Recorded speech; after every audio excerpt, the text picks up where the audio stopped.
Hey guys, what's going on? Third Street Reactions here. We're back. I'm Shane. Zach. We're back with Star Wars Rebels, Season 1, Episode 5. Last time we had a fun little Zeb and Ezra episode. Yeah, we had a little brother. You call it a family exercise or something? Something to that effect. Hera exercised her rights as, being the matriarch of the group. Yep, and it's her ship, it's too. her fucking ship. Yeah. So I want you both off of it. You're going to go find me this Maricoon. Mylaroon, I think. Yeah, okay. Yeah. Anyway, the fucking big-ass berry. Yeah. Send him out to find this fruit. What do you think that tastes like? I want to imagine it's like a mango or something. Yeah, like some juicy, succulent mango thing. I would hope. You know what's interesting? Have you ever looked up the genealogy of fruits? No. Okay, I know it's weird. Most of the fruit we have now that's really good came as a result of genetic manipulation. Yeah, well, and just human selection too. Like we would select the juicier berries, and those berries they would survive generations. Well, that and the birds and the animals would eat them and shit them out somewhere else. Well, that's how they spread. But when it comes to corn, for instance, corn or maize was initially, because it still exists today, I'm pretty sure, it's like this little those little weeds, and then over time, just human selection, it got to the point where we had big ears of corn. Well, watermelons used to have very thick, white, fibrous chambers, and the fruit was kind of in the middle of these chambers.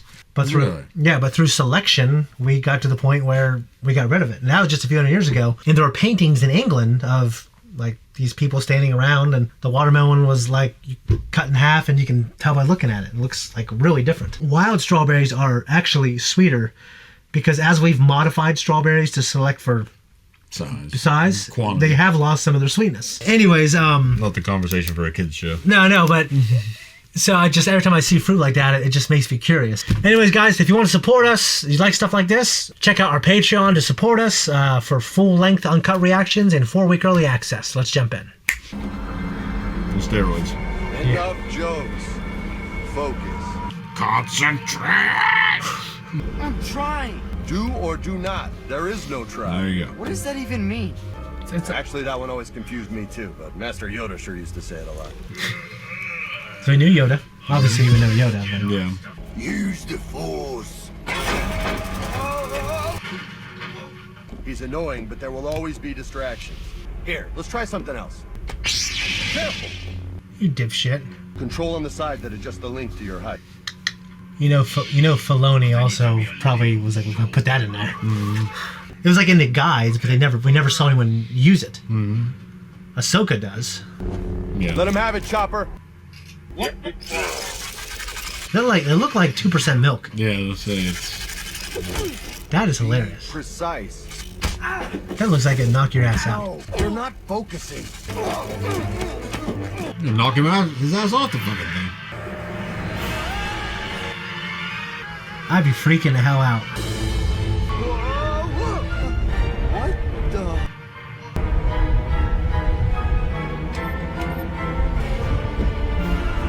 Sam! Jeez. Got him! I would have had a heart attack. Yeah. I wonder if they wanted that to look like milk. All that trash on the ground. Yeah, Lost cat. fucking die. Yeah. You're undisciplined and full of self-doubt. And whose fault is that, Master? It's difficult to teach. It means it's difficult to teach you. That's kind of an asshole thing to say. I bring more news the Empire doesn't want you to hear. Jedi Master Luminara and Julie. Really? Look, yeah. She's been imprisoned unlawfully somewhere in the Stygian system. She was a great Jedi Master. Brave, compassionate, disciplined. There have always been rumors she survived the Clone Wars. I'll set course for the Stygian system. The rest of you, prep for an op. Remember when she fought Anakin and he owned her? Welcome to the Spire on Stygian Prime. We have never faced anything like this. We can fool the scanners. Maybe. But that just leaves an army of troopers and guard posts on all the walls. Even if we get into this beauty, the hard part's getting out. There's only room for a couple guards. We take them down, make our way to the upper-level isolation cells, free Luminara, and come back out the way we came in. You'd have to be crazy to try that lousy plan. Let's hope the Empire thinks so too. Try to stay focused.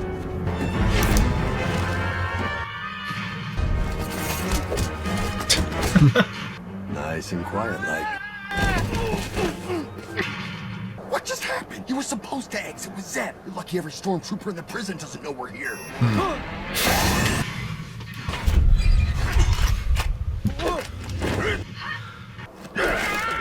Oh, he had to lose his life. Yeah. Why?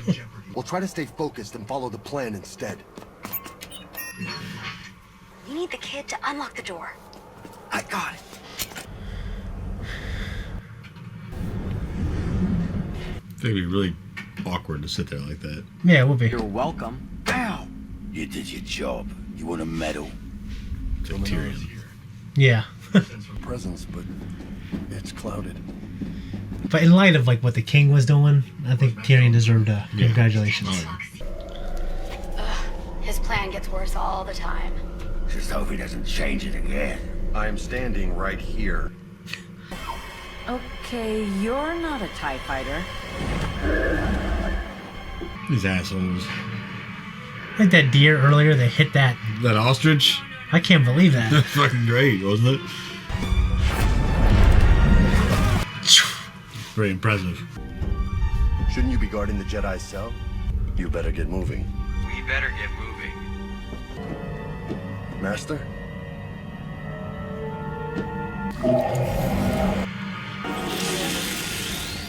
He's dead. No, it doesn't seem complicated. I am the Inquisitor. Yes, I'm afraid Master Luminara died with the Republic, but her bones continue to serve the Empire. There will be no reinforcements. The temple records are quite complete. In close quarter fighting, Bilava's emphasis was always on Form 3, which you favor to a ridiculous degree. And we also have a first mention in canon of forms, right? I mean, they were in the books and stuff, but Yeah. We're expected to exit the same way, so you can bet there'll be troopers waiting for us. We'd never make it out of the lift. So what do we do?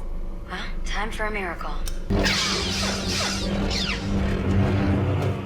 You really think you can save the boy? Your master cannot save you, boy. He is unfocused and undisciplined. Then we're perfect for each other. Ready to die? No!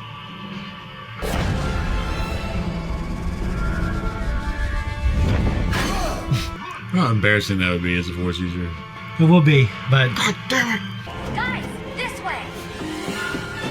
Thought it was impossible to get out that way. Well, let's hope the Empire thinks so too. He's walking around that damn thing. have you ever had anything that spins when you walk? It's hard to turn. Yeah. Hard to run with That's the a fucking scary thing. looking son of a bitch, though. Oh yeah, it is. Can't do this all day.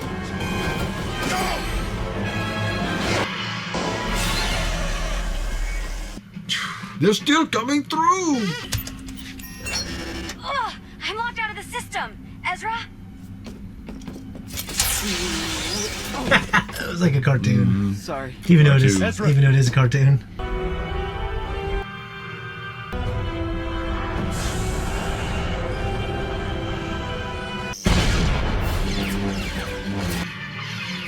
On my way, Sector 5. That's a cool little thing. I like the ripple effect.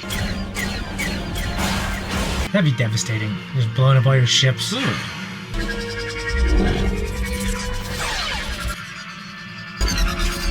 Does yours do that? They always just walk away. What's he gonna do? You know what I mean? At that I'd point, probably stew for a second. Damn. like Vader at the end of Rogue One. Yeah. He's standing just watching out in space. Yeah. Like, Look, don't bother saying it. I'm letting you off the hook. What are you talking about? I know you wanted to dump me on Luminara. I don't want to dump you.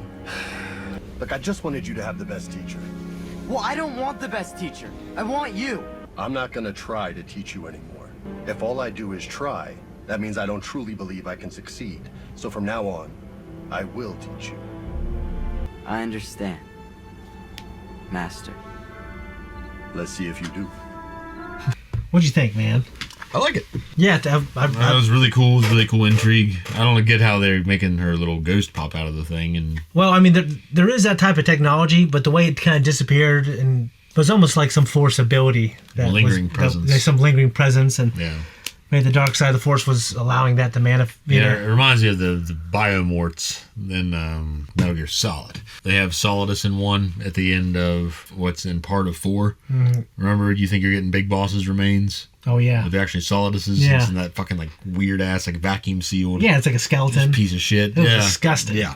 So in Europe. The Europe mission, my least favorite mission. I actually liked it a lot because I liked that. I remember you told me that. It switched things up. Well, yeah, it was definitely different, and it was definitely a lot more about stealth, too. Yeah, and you also got to see young Snake and better graphics. Yeah, that was cool. And I liked the boss fight on the tower and stuff. That was cool. Oh, yeah, the Raven. Raging Raven. That was I wasn't a huge fan of the Beauty and Beast squad, but the boss fights were still cool. Yeah. Well, anyways, you got to, I mean, was it your first time seeing the Inquisitor?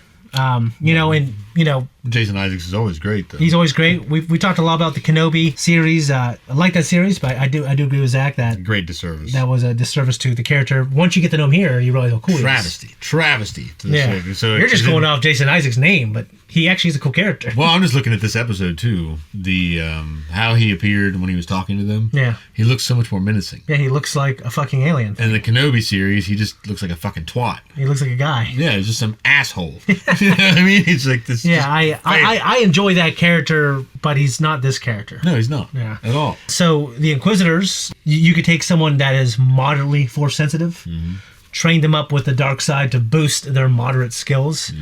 And you give them a purely offensive weapon, and it just enhances their stats. But they're each significantly less powerful than just Darth Maul. So you get Darth Maul in a room with like 5 or 10 of these guys, they probably can't take him out. Yeah. So you're kind of understanding like, okay, that's where maybe. And now I don't know about him. He's a little more powerful than all the other ones. Yeah. He's kind of their leader. Yeah. He's the Grand Inquisitor. Yeah, he's Grand Inquisitor. Yeah. So it does give you a sense of scale. They don't have just the Empire. They didn't have the time or to make them proficient with a offensive Jedi killing weapon. So even they gave it this ability to make it easier. Palpatine and Vader, they obviously know that the Jedi are pretty much, as far as Sidious is concerned, wiped out. Yeah, it leads us to believe that Anakin was a little more obsessed with hunting them out over his hatred of them and his belief that Obi-Wan was still alive. Yeah, but what I'm getting at though is that what purpose would the Inquisitors serve with that understanding? Well, they are Vader's guys, and Palpatine and Vader did. I mean, I know in the. I would have to assume that they keep them around as like a potential apprentice pool. Well, that's the understanding I have a little bit. But the first few years of the Empire, they did want to make sure they quashed any significant Jedi rebellion that were still out there. Now, this is supposed to be like 10 years later. Yeah. Or longer, actually. I think it's... Actually, I know we're after the Kenobi series, now that I remember. So this is like 5 years. This is 5 years before Return of the Jedi. Kenobi series is 5 years before this. A New Hope, you mean? Yeah, A New Hope, I mean. But yeah, they're initially designed to be almost like a force-sensitive army. Yeah. Yeah, I for the most part like them narratively, especially in the game you played. I love it, Jedi Fallen Order. Yeah. They were incredible in that. The chick, I can't remember, the seventh sister, I think. Yeah. Her backstory with the hot one. Yeah, the hot one. Her backstory with whatever her name is. The older one. Yeah, the black chick. ends up being your master. Yeah. That was so great. Good writing, good acting. And then, of course, what happens to her. Vader obviously doesn't really care about any of these guys. No. I mean, he'll kill him if he's just angry. You know what I mean? Yeah, I thought it was cool. The lightsaber fighting was good. The design itself and it's okay. No, I thought the lightsaber fighting was great. I thought the confrontation was good. I just said that lightsaber design is definitely not something. Nothing I would. Actually, I think it'd be harder. I just don't see in him when he's fighting with the dual blades with his hands right there together. And it's like, and we also had the moment with Hera with the flying. The manta things out there, like they're responding to the signal that was similar to their mating call. Yeah. So I thought that was cool. It was kind of disturbing to see Luminara like that, because we spent a lot of time with her in the Clone Wars. I was glad to see it. And when I saw it, I didn't really think a lot about it. But now that I'm looking at it in hindsight, I always talk about I wish Star Wars we can see some of the darker material. I don't have to see little kids getting killed by Sidious, but I thought it was really cool. Yeah, it's one of the first dead Jedi we've ever seen. Yeah. A lot of them were frozen, like we saw them in Kenobi. They were just like in the stasis. Yeah, there's some stasis. I think it's that way they can be in a state to where they can still access their genetic material. Yeah. Which makes sense too. But anyways, yeah. Depa Billaba. So one of the best Star Wars books I've ever read in my life, the second best Star Wars book I think actually, is Shatterpoint. It's Mace Windu's book. He goes to his planet, Horgan Cow, and there's Car Vaster on there. And it's like this war-torn Africa. That's how it feels when you're there. Okay. And the idea is thousands of years ago, Jedi crashed there, and then they were stuck, and they had kids, and there's a lot of Force-sensitive kids on one of the continents. Like everyone is, actually. So it's been ingrained into their culture. But, different cultures that use the Force use it differently. So he goes there because Depa Billaba goes silent, and Depa Billaba was Mace Windu's apprentice. Okay. Yeah, he goes there, and it's one of the best books I've ever read. But she ended up turning the dark side at some point in the Clone Wars, and that was kind of like the thing at the end. It was a dark book, and it's about how this war is evil and it's watching over everything. I mean, there were some really amazing books in the old canon, but anyways, I think that's it. I'm glad you liked it, man. So to me, this is some good stuff. Yeah, I'm enjoying it. All right, guys, if you want to support us, check us out on Patreon, and also leave a comment down below. Much love.